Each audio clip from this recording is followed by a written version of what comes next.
Voici le 10e épisode de notre aventure.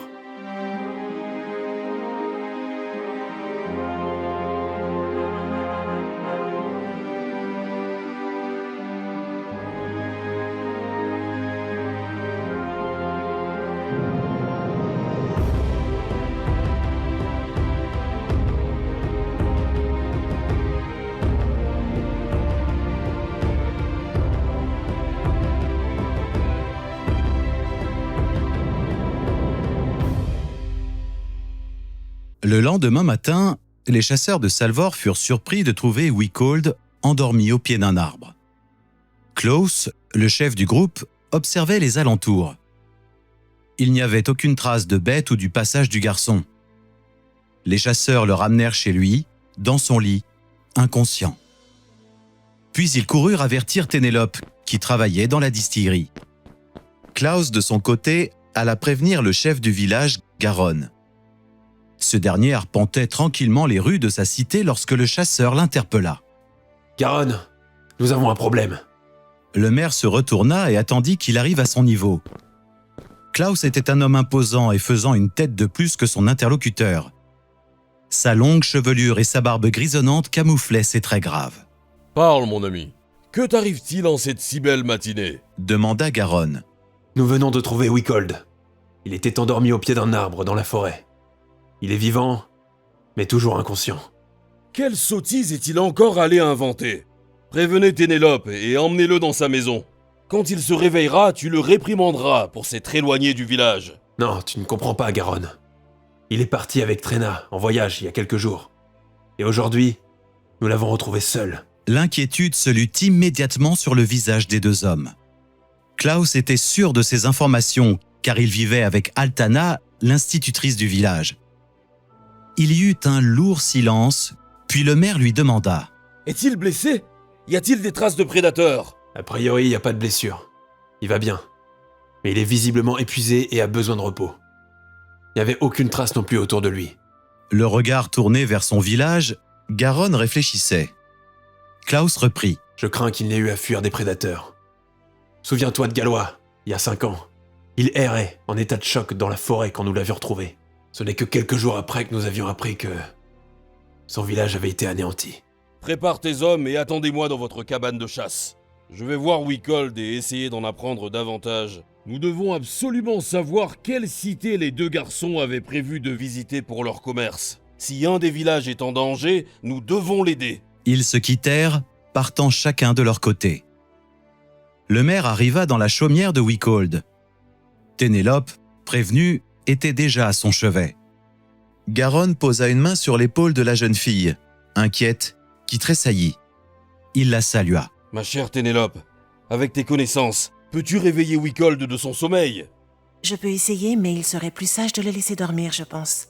Son esprit et son corps doivent être épuisés. Je vous préviendrai lorsqu'il ouvrira les yeux.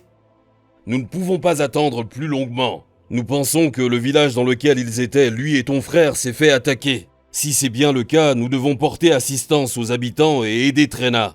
Perdue dans ses pensées et les yeux humides, Ténélope craignait le pire pour son frère. Elle acquiesça et sortit chercher des fioles dans sa distillerie. Elle revint et les posa sur le lit. Elle ajusta les coussins afin de relever le buste de son frère adoptif et apporta une bassine qu'elle posa entre les jambes du garçon. Elle ouvrit la première fiole et la fit boire lentement à Wikold. Elle versa ensuite une pâte dans sa main dont elle lui enduisit le torse et en plaça un petit morceau sous ses narines. Garonne se couvrit le visage, tant l'odeur lui brûlait la gorge. Attentive, Ténélope, elle, surveillait les traits du visage endormi. « Si avec mes élixirs il ne se réveille pas, c'est que son état est préoccupant. » dit-elle. Alors qu'il dormait, apaisé, son visage se contracta brusquement. Rapidement, de la sueur perla sur son front et des gargouillements se firent entendre. Sa peau se décolora et blanchit. « Tu es en train de le tuer !» s'alarma Garonne. « C'est vous qui vouliez que je le réveille. Laissez-moi faire !» lui rétorqua la jeune femme agacée. Soudain, les paupières du garçon s'ouvrirent. Il se tordit en deux en gémissant. « Je vais... Vomir. » finit Ténélope en apportant la bassine juste à temps. Après avoir rendu le contenu de son estomac, son visage reprit des couleurs. Ténélope lui rafraîchit le visage avec un linge humide et nettoya les zones enduites de la pâte mystérieuse et odorante. Garonne s'avança, voyant que le garçon allait mieux. « Wickold, que s'est-il passé? Peux-tu me dire où est Trena ?» Il réfléchit longuement, tout en ayant l'air perdu. « Je suis désolé, je ne me souviens pas de tout. Nous étions à Parcia? Je me rappelle juste être parti faire un tour dans la forêt. » Jeune inconscient. Soupira Garonne. Ce n'est pas le moment. Le coupa Ténélope, irrité. Je ne me souviens pas de tout. Reprit Wickold. Mon esprit est confus. J'étais perdu. J'ai vu des dragons, des flammes jaillir de leur gueule, puis une femme magnifique m'a parlé. Je me sentais bien avec elle. Elle m'a laissé seul. Était-ce un rêve? Se demanda-t-il tout bas. Le regard vide, des larmes perlaient sur ses joues. Ténélope l'enlaça pour le calmer et lui murmura des phrases pour le consoler. Garonne quitta la bâtisse et chercha Klaus. Malgré le manque de cohérence du garçon, le maire prenait son histoire au sérieux, du moins en partie. Il fit un résumé au maître chasseur, laissant de côté la présence hypothétique d'une femme et soulignant l'attaque éventuelle d'un dragon. Ils préparèrent un groupe de sauvetage. Après plusieurs heures, 4 chariots en colonne étaient à l'entrée du village, prêts à partir. Ils étaient remplis de vivres, de soins ainsi que d'habitants volontaires pour prêter secours. 9 chasseurs, dont leur chef, étaient à cheval et protégeaient le convoi. Tous étaient prêts et attendaient l'aval de Garonne pour partir. « Volontaires de Salvor, vous vous apprêtez à quitter votre foyer pour prêter assistance à la cité-mère Partia. Ce choix vous honore. Soyez vigilants et prenez garde. Le jeune Wickold a fait allusion au dragon.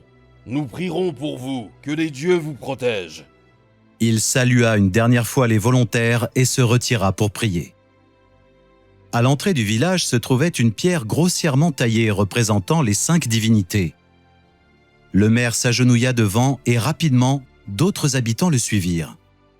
Klaus était à la tête du convoi et le mit en route.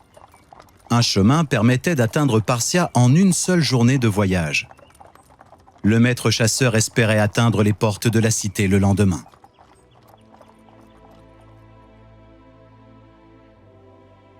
Klaus trouvera-t-il des survivants? Scianto et Trena sont-ils encore en vie?